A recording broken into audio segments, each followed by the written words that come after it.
Have you had the sex talk with your kids yet? Yeah, baby.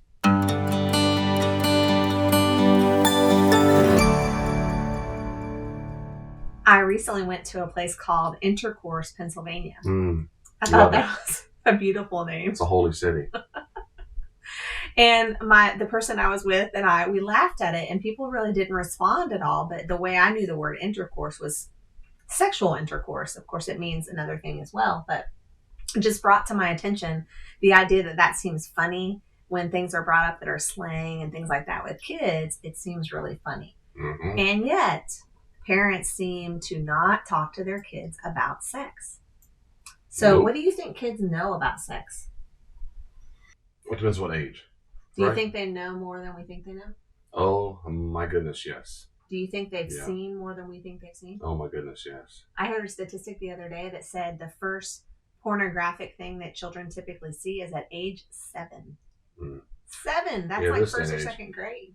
I think a lot of parents also, when it comes to their profound naivete about how ignorant their kids are, or rather how educated kids on this, I think they think that they don't have access to it. So say my 4 or 5 year old doesn't have access to that kind of stuff. Well, their friends do. Mm-hmm. And the second they go to someone else's house, they have an older brother and sister. They do. That is, they're surrounded by that. So it's just maybe they don't. Maybe your kids are homeschooled, and in addition to that, live in a homeschool bubble, as it were, and they never go out besides to play in the park or something. I don't know. I'm saying, okay, right. But in general, most kids have access to it very, very early on, and most kids don't know. They know a lot more than parents think they do. It's true. That's for sure. I saw a show a little while back. I think it was last season. It was called The Parent Test. It was sort of a talk show on TV, and they had different types of parents. You know, the helicopter parents and the parents Mhm. that let their kids. I think it was like child led parents, and then something else more like healthy parents. Mhm. But they did Let's Talk About Sex one night, and they had a diagram of the human body, and they had the parents ask the children, I Mhm. mean, at various ages, hey, circle the uterus or circle the elbow or whatever. And some of them were sexual parts, other ones were not. Mhm. But some of the parents were really surprised, and I was very surprised at how ignorant the children were about the body part names. And I wonder, some of that is if parents don't talk about it. But that's one of the first things you can do, introducing children to talking about sexual things, because we need to start really early.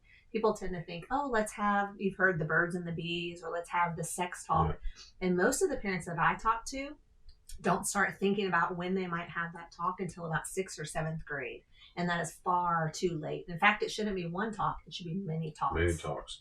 So I hear you saying that the first thing we can do is to make sure that before we talk about sex, is talk about sexual parts. Absolutely. And it's funny how we teach kids, when kids were little, we'd carry around and say, squirrel, squirrel, squirrel, bird, Mm-hmm. do that with my son Hayden until he was about 18, and he was heavier, but He always said a squirrel, a bird, because Yeah, we would a say bird. a bird, and he'd go a bird. he was so dumb. I'm kidding. He was so anyway, yeah, squirrel, dog. Of course, we point out parts, but we don't. We Animals point out and things, animals. yeah. In other words, it's just that's the name of it. When it comes to body parts, most parents just stop cold turkey. They'll say arm, nose. Mhm. What's this thing in the middle? Nothing. Or they Or name they it don't bring it something, up, or or they name it pee yeah, or it's some nickname. peanut, or whatever the name is, or And kids all aren't. sorts of names. I mean, in general, right? They're not dumb. They pick up. They're incredibly adaptive, incredibly intuitive. And kids notice early on that we have nicknames. You don't have an elbow doesn't have a nickname. Arms don't have nicknames. Noses don't have nicknames. But vaginas and penises do, or vulvas do, or breasts do. And all of a sudden, so we are subtly teaching, of course, our kid that not only talk about physical parts, but sexual or certain parts of the body, we have to have nicknames because there's something embarrassing about it. Yeah, you don't talk about it. You don't talk. It's off limits, off limits, It's off funny. limits. It's silly. It's not. Yeah. Right. It's silly. Mm-hmm. And the worst, of course, for people are taught is that it ends up being shameful. Shameful. And that's something we want to do. Yeah, and that starts early. So, I mean, that would be our kind of our first tip. Something that we did that we found very successful was use the real body part names. Yeah. If you don't know it, look it up. You can find it, but name them their real body parts. I love this is called her winky. We don't say hand. We don't say hand.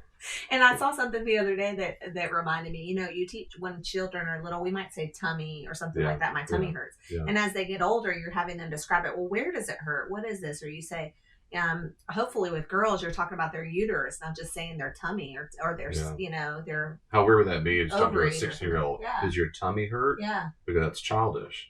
I But- hope they would say, my ovary hurts right here. And when we go to the Mhm. doctor, we teach, if you go to the doctor and say, my tummy's been hurting, we don't do that. We use typically the real names. But for whatever reason with our children, and we're teaching them, like you said, early on, it's a shameful thing, be embarrassed of it, whatever, which is very different though than saying this is private. It's not for anybody else. It's for Right, you right, and for right. your husband or your wife one day.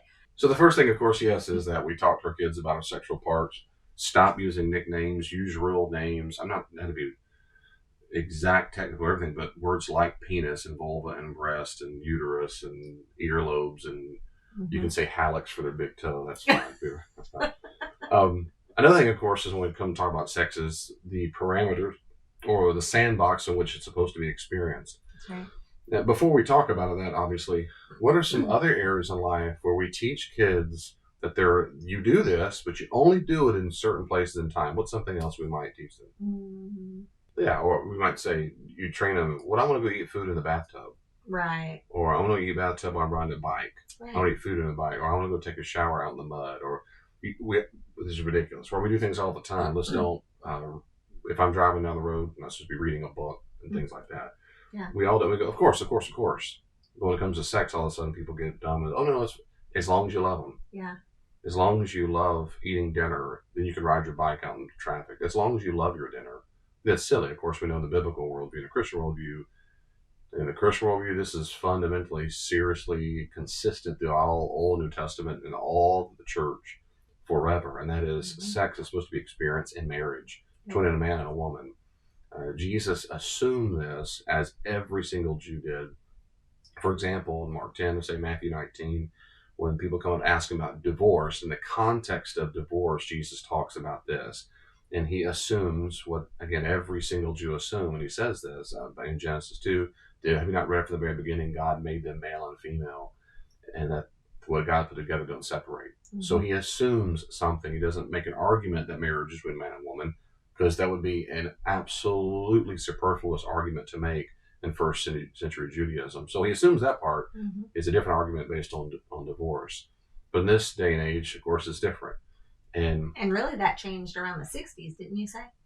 The 60s was when it became more popular or whatever, because even when our parents were little, when they were younger, you were supposed to wait until you're married to have sex in general. I mean, it was looked down upon. If women got pregnant, they were sent off to separate places and taken out of school and things like that. Yeah, well, the 60s is more, I mean, it happened before, but in the 60s is chiefly when I talk about different roles, biblical, when people go to the Bible and say, well, the Bible really means this about homosexuality and so forth. So or it's different now. Christians know better. Well, no, they didn't for thousands of years on this issue, this ground. But yeah, it has been the last few decades. It's been much so more what popular. do we do? Because our society does not teach this principle of man and woman get married and have sex. They show it. You see it in movies. You see it in shows. You see it everywhere. Yeah. And people wearing vaginas on their heads, and I have 2 of those. Men kissing on Hallmark shows and all the different things, and all of that. So what I do with that? With our children, I just told them just do it. I mean, I'd give in. Do what you want. It's just too hard to fight back all the time. Mm-hmm. Yeah, we did, of course, and that is we made a commitment to raising our children in a home where we experience and promulgate Christian values. Even though the kids aren't Christian, we're not Christians yet, we do that. Our children weren't born Christians, because you can't be born that way. But these are the rules we have because that's how we live. That's our lifestyle. Right. Much like we prefer to have dinner at the dinner table. We don't do it on the toilet, and we don't do it always at the couch. We do it on the dinner table. They might not do that themselves as they get older, and that's fine. But we will, because this is my home and I pay the bills. That's how we choose to do it. So the same thing about sexuality. So we train them and teach them that that's not the way God designed it. And it is a moral value. It's something that God designed for a certain way, much like God designed our hands for helping and supporting, encouraging and loving and hugging, not for hitting. He designed our mouths to encourage people. That's right. Hands are not for hitting. Hands are not for hitting. He uses our mouth for speaking encouragement and love and so forth, not for hating people and cursing people. Yeah. So God designed our body to work in certain ways, in certain areas, under certain circumstances, all of our bodies. And because of that, our hands are not made for stealing. Our feet are made for running away from people who need help and so forth. Same thing with genitalia. So your penis, your breast, your vulva, These things are fantastically wonderful, great for sex, but they're supposed to be happening when you are married. And so that's exactly, we just taught them that over and over and over. And then, of course, when we saw that in movies and TV shows and whatnot, as you know, we always say that's not, if we saw that, we didn't, I mean, if they're kids, we didn't watch Yeah. too many rated R stuff with his kids. No. We wouldn't watch Goodfellas until they were 6. It took a while before we. Yeah, we'd say they're not married. They're not they shouldn't married. be They're doing not that. married. That's not okay. Loves it. We do this to this day. I still do it. The other day, I heard Hayden repeat this. I Mhm. was so proud. He's 19 years old. There's a song we were singing, and I think it was Ed Sheeran. I was humming it or something, and that line came. I can't remember what the song was, and I said something along the lines of, "And we're married. I'm assuming we're married," or something like that, because it is. And I've done it his whole life. Yeah. Now, we haven't done it in a case where the kids grow up and go, now, we got to be married. Like we don't turn into some preachy No. weirdos. We just made it normal. It's just just like we taught normalized. them. Like, yeah, we Just like we taught them manners. When you sit at the Yeah. table, hands in your lap, don't chew with your mouth open. We taught them manners. don't we burp taught at the them, table. yeah. Your mom does. In the same way, we taught them make your bed and stuff like that. We taught them that these are your body parts. They're private. They're not meant for anybody else except your husband or your wife. And we just taught that that's how it was more of a, this is what it's for, rather than don't do this, don't do this, don't do this. It was more like, this is what you're designed for. Kind of like your glove in the hand analogy. You know what you're talking about. Yeah. So I think that's great. So we need to talk to our kids, obviously, about those things, and that it's okay to say there's parameters and Yeah. boundaries for that. So some healthy sexual choices early on. So we have, of course, we said body parts, we have anatomic names. We talk about that. Yeah. And then we talk, of course, private parts in particular. Let's talk about that more and talk about how, what they're supposed to do with it. That is to say, we have, one of my favorite words, of course, are boundaries. So for example, and we've said this to our own kids all the time. So what do we say to kids when it comes to their genitalia, the penis, the breast? No one should touch it unless yourself, if you're cleaning yourself, or if you go to the doctor and they're doing an exam and mom or dad are with you, or mom or dad are helping you take a bath, and if for some reason grandma's with them, you might want to say, grandma's going to give you a bath. That's okay. I've had some kids say to me the other day, a little girl had an accident and I was helping her change, and she said, don't look at me. And she's like 4. And I said, I'm not going to look, baby. I'm not going to look. But her mother, I know in this case, her mother made her aware of that. So she was able to use her voice and say, don't. Now, I would have not done anything, of course, but teaching your kids to be empowered, to say, this is my private area. Yeah. Yeah, and you don't have access to me. No. You don't have access. That's absolutely appropriate. Yeah. That's right. Exactly right. So the doctor with parents in the room, and mom and daddy can bathe you. And that's only to bathe you. That's only to wipe things off and so forth. Yeah. And that's it. And when they get old enough, you let them do it. And that's right. As soon as possible. Yeah. You don't keep bathing them when they're going through puberty. This is no. And our kids too, as soon as possible. Yeah. I would say, you do it. You do it. You do it. You do the same way you feed them drink bottle. You do it. Yeah. You want them to become independent. Sure. There's no reason to be bathing them when they're 18. That's just weird. That's right.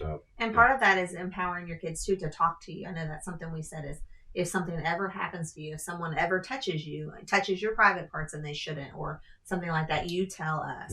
No matter what. Nobody can say it's not a secret. Like, we're not keeping secrets from each other about that. Yeah. We're not keeping secrets in our family unless it's like a birthday present for dad or something. You tell us. No adult should tell you, don't tell, period. That's it a makes hard my conversation. skin kind of crawl when I hear parents say, don't tell your mom, don't tell your dad. Yeah, we used to, and it's just a hard, crappy conversation. Whenever we tell the kids, they were both little. Joey, I just remember her so little and sweet, and we talked about often, but saying some people are sick in their mind.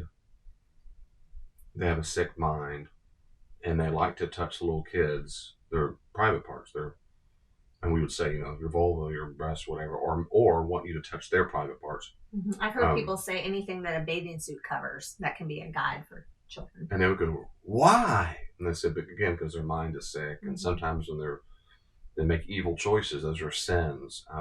But it's real. And so we'd say that happens. So we read that. Remember, we'd also say, this is the real difficult part. They'll often do, we would tell them, because statistically this is true, to do it while you're sleeping. If you had a sleepover while you're in bed, you might wake up, or they'll ask you to do certain things. And oftentimes, if they do that, they will say things like, if you tell anybody, I'll hurt you, or I'll kill you, or I'll kill your brother, sister, I'll kill your parents. And of course, that's hard to. I mean, they're little kids about Mhm. murder, and I remember Hayden Joy's face, just just whatever, and it's surreal, but at the same time, I've got to prepare them, and then we Yeah. of course say, "That's it. Have a good night. Sleep We well." said if If somebody they ever says ever that to say you, that, you tell us immediately. They Yeah. will not lie. They will not hurt you and Nope, murder. I they will might not. hurt them not. Yeah.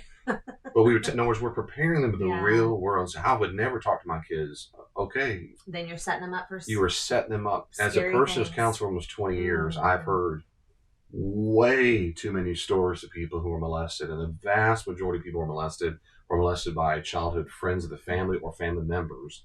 It's like almost 90%. It's It's high. very, very high. I no, my uncle would never do that. And the They would never statistics do of that. how many are abused. What is it? What is So it for? girls almost up to 1 in 4. 1 in 4. Well, 1 in boys, 3 it's at 1 in most. 5 or 6. It's something I like mean, that. It's close high. behind. I mean, it's high. And so right now, statistically speaking, anyway, the point is you need to prepare them for what's statistically the most likely and how that's not okay. And you scream and holler and yell, and that's all. And we will Yeah. never, ever, ever be mad at you, never be hurt, You won't whatever. be in trouble. Never be in 'cause trouble. They'll tell that too. And I think we even tell Yeah. our kids, in fact, if you tell us that, well, no, we will always be very proud of you. We were Yeah. very proud of you. Yeah.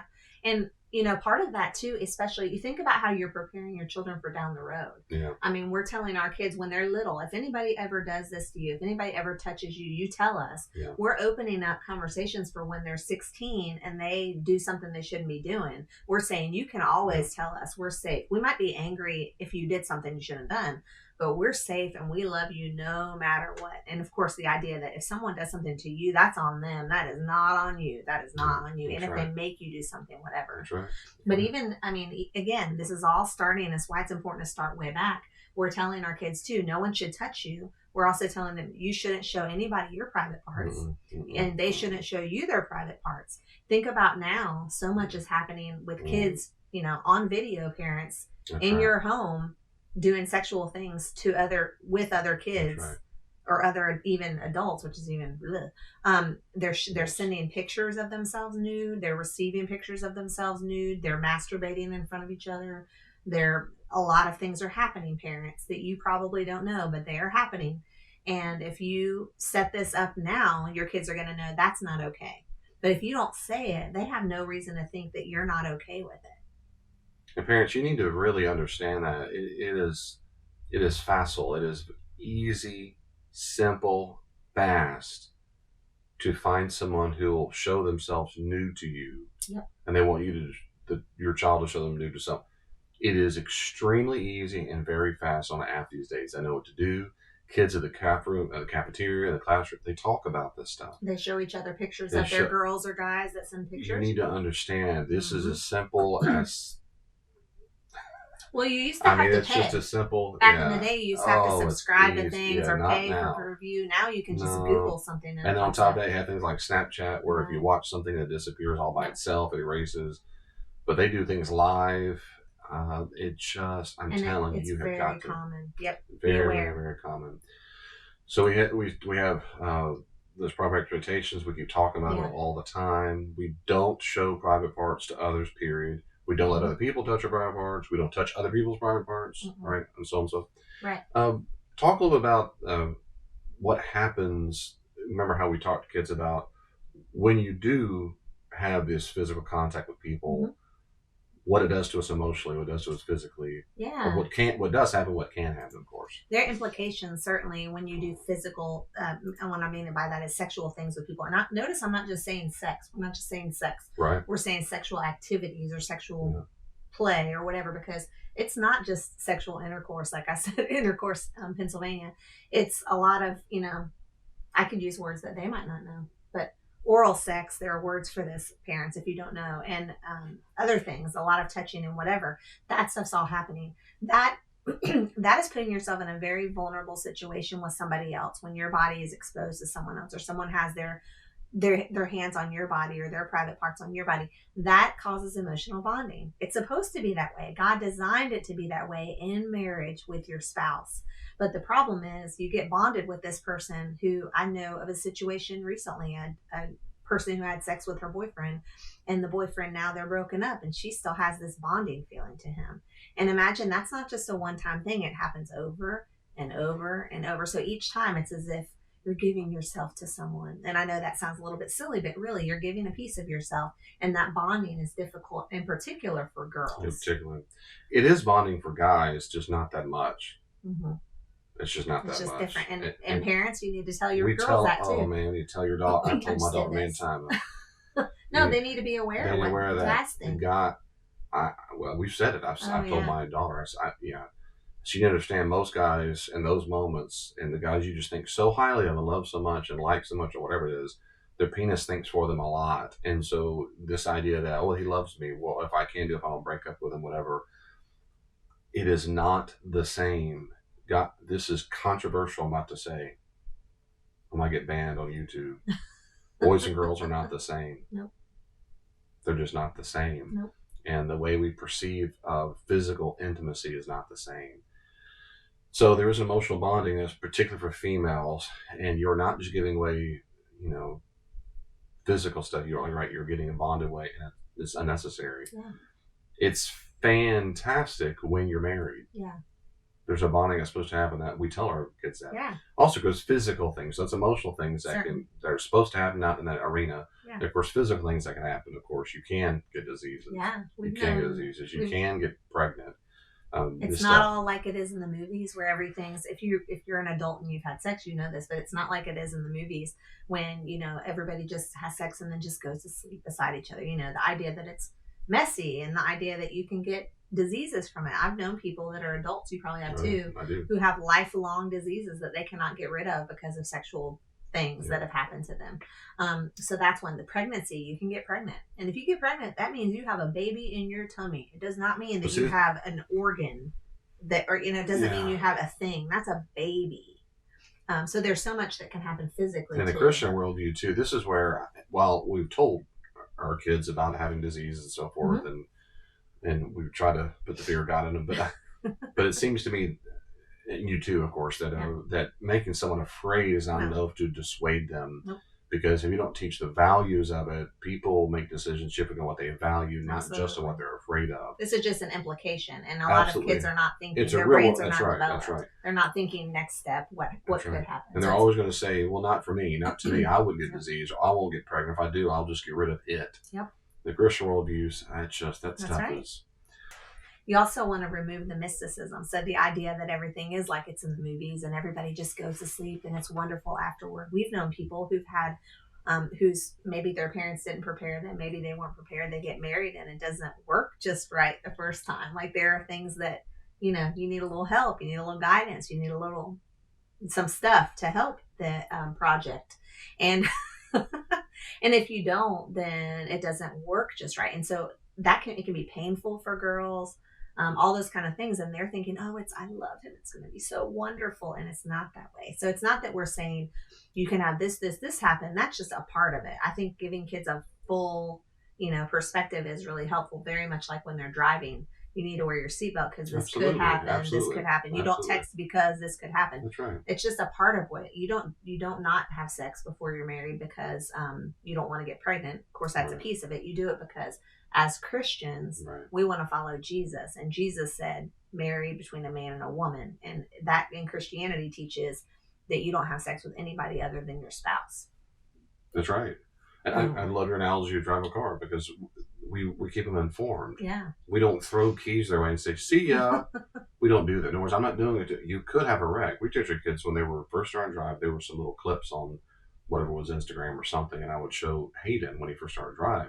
And it's scary. So the little clips of people wrecking. Mm-hmm. Now, it's not murder. You don't see heads falling out. But it'd be car all of a sudden running out of control or maybe ice. And I would deliberately, and I don't like that kind of stuff in general. On this one, I said, I want you to see this. Look at this. And it was like, oh my goodness. I would say, he's heard, I say that fast. I said, before, if you look down, look at whatever, I said, depends. It can happen that fast. And so I wanted to be prepared. Or a person was too close to this, or they were right on someone's rear end, or whatever it might be, or someone's tire messes up. The point is, I'm not going, therefore never drive, right. Therefore I want you to live in incessant fear, but rather these are real world kinds of consequences to driving. It can be dangerous. Mm-hmm. Well, having sex outside of marriage is similar too, because it can give you diseases that can kill you or be chronic problems forever and ever. Not to mention, problematic to have a baby when you're not married, and of course you're very young and so forth. Doesn't mean you can't raise the baby well and so forth, but all to say that we want to be fully orbed and fully educated. Yeah. And very much like there are rules on the road, and in general, if you follow the rules, you're going to be safe. I mean, you're still dependent on other drivers. It's not a perfect analogy, but in the same way, the rules, so to speak, that we follow are Christian principles, which is wait until you're married to have sex. Another thing on that before we get close to wrap up here, and that is to say, what about when kids fail? Yeah, I think forgiveness is super important. I mean, sex is not the worst failure. If you're looking at it, I don't think there's like a chart that says, okay, this one's super bad, this one's awful, this one's. I think it is a sin if you do it outside of marriage. So many people we know have, and you know what? God forgives all sin, and there's a way to stop. I know when you counsel couples that are getting married, most of the time they're living together, or most of the time they're engaging in sexual activity, and you encourage them what? Have at it, party time. Yeah. Well, if a couple, at some point I will ask if y'all are sexually active, and you just kind of ho ha ha ha, and if they nod or yes, okay, then I'll say, well, if they're Christians, of course. Well, so far I think I've only married people who are Christians, and I'll say, yeah, I strongly encourage you stop immediately. Do it the way that Jesus taught us in the early church as well. Sex is only with married couples, so if you want to honor God, do it the right way. So go abstinent going forward. And we talk about that some, and I tell them I'm not your judge and jury. In fact, I'm not even going to bring it up again because that's your business. But I'm here to encourage you to do it the right way. Yeah. Stop. And most of the time, at least when they brought up later on, they'll say, we're doing a great job, or we haven't done it at all, and that's great. Then later on, we actually have some kind of sex talk. We'll talk about not where babies come from, but we'll talk about sex and marriage and healthy, some guidelines and so on. Exactly right. Yeah, and that's the thing is the forgiveness piece. So, I mean, he's not going, you're who, it's just like, hey, this is the way God designed it. Let's do it this way. So if your kids fail, if your kids do sexual things, hopefully they come and tell you. You can help restore them and say, you know what, that's sad. I'm not happy about it, but God loves you no matter what. We've all sinned. You can be restored, all of those things. Yeah, and the necessary thing if they're Christians by that point particularly, then if they are Christians, of course, then we say you have got to confess this to God. You need to repent, and you will receive His forgiveness. Yeah. You need to repent. Repent means to feel terrible remorse for it, and then stop doing it. Yeah. So you need to do this, and then you, of course, get forgiveness. Yeah. And then we help them down the road if they start feeling terribly guilty over and over. Say, baby, I love you. If you repent of that, that's over. He's forgiven you. Yeah. It's a fresh Just start. Learn your lesson and move on. Yeah. I'm here for you. I'm safe. And we Christian parents have got to do the best job that we can do to be a safe place for them to be imperfect people who are going to fail your expectations and our expectations. They do, just like you have failed your expectations. And on that particular issue, I think one of the chief reasons, and I know this from experience at least, having worked with couples for so long, one of the number one reasons why couples don't like to talk about sex and sexual morality is because they themselves failed miserably. Yeah. And so, as we've talked about that before, and so, well, I didn't do that. I didn't wait till marriage. I had sex with 30 dudes or whatever. So then they don't want to talk to their children about it because they don't want the children to ask questions. Or they themselves feel guilty, or they'll say, And I've encouraged people over and over to say, yes, then you own that. First off, it's not their kid's business to know all the stuff you did. But if you were not completely faithful in your obedience to the Lord Jesus Christ, yes, tell them that. Own it. And then say, and I blew it. And I'm so sad that I did. I don't celebrate that lifestyle, that I didn't give my life to Jesus fully, apparently, because I was being sexually active, and that was wrong, and I should not have done it. And I love you, and I'm begging you not to do that and learn from my mistakes. Yeah.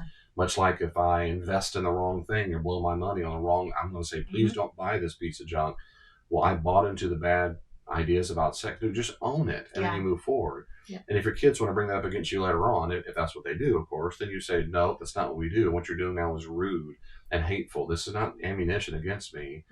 I'm asking you to learn from what I've done. Yeah. So please don't let your feelings of remorse or embarrassment change what is necessary. And as your kids need to know about sex. They need to know about it. And everything's age appropriate too. Of course, you said, you don't tell everything that's happened. You could say, yes, I failed in some ways or whatever. But you know what? It's very different too than what our society teaches, because our kids, we're telling our kids something that sounds very, in many ways, I think, old fashioned.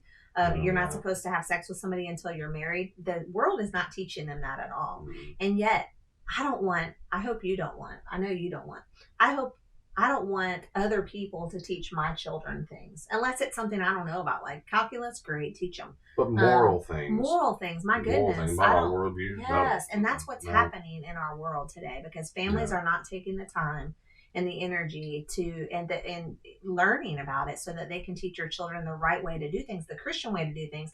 Instead, even by your silence, it shows almost agreement for the things that are Yes. happening. Yeah. One of that same show that I mentioned earlier, the Parent Test. One of the things that the family that was child led did, their kids knew barely anything about anatomy. But when the things that they said was when our children will ask us when they want to know something.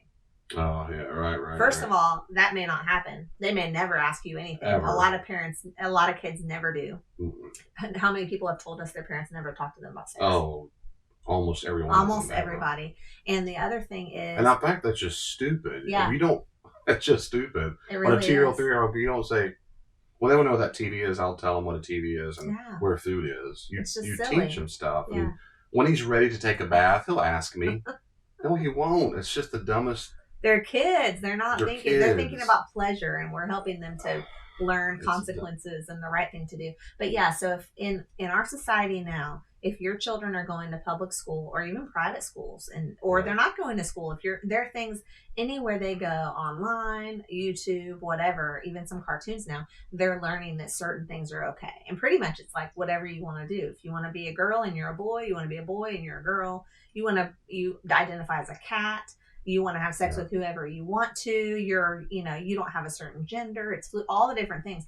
Our world is saying, you do whatever you want, baby. You do whatever you want, baby. And we would never do that for kids that were going around stabbing people. We would never say, this is whatever you want. Yeah. And in many ways, we're hurting our children if we don't tell them what's right and what's wrong, because the world is telling them, and we don't live in a world that's Christian. We don't live in a world that follows Yeah. Jesus. So if we don't tell them, they will not know, and they'll buy into this whole worldly thought. And the appropriate response to that is not to take them out of the world. No, Just as Paul said in 1 Corinthians 6, the goal is not to leave the world, or you have to leave the world to get away from sinners. that's right. The goal is to equip them to deal with that. They'll Yeah. never watch TV ever their whole life. You can, but they're going to watch That's it right. because they're not in prison. Eventually, they're going to watch it. And oftentimes they rebel. And they if you, rebel, they if go you all shelter in. them, They look at all the become- shows where the kids have been so Absolutely. sheltered. Exactly. They don't have TVs. They can't dress a certain way, and then they leave the nest. You're not teaching them how And to they think rebel. like a Christian. That's You right. need to be prepared for this is out there in the real world. Yeah.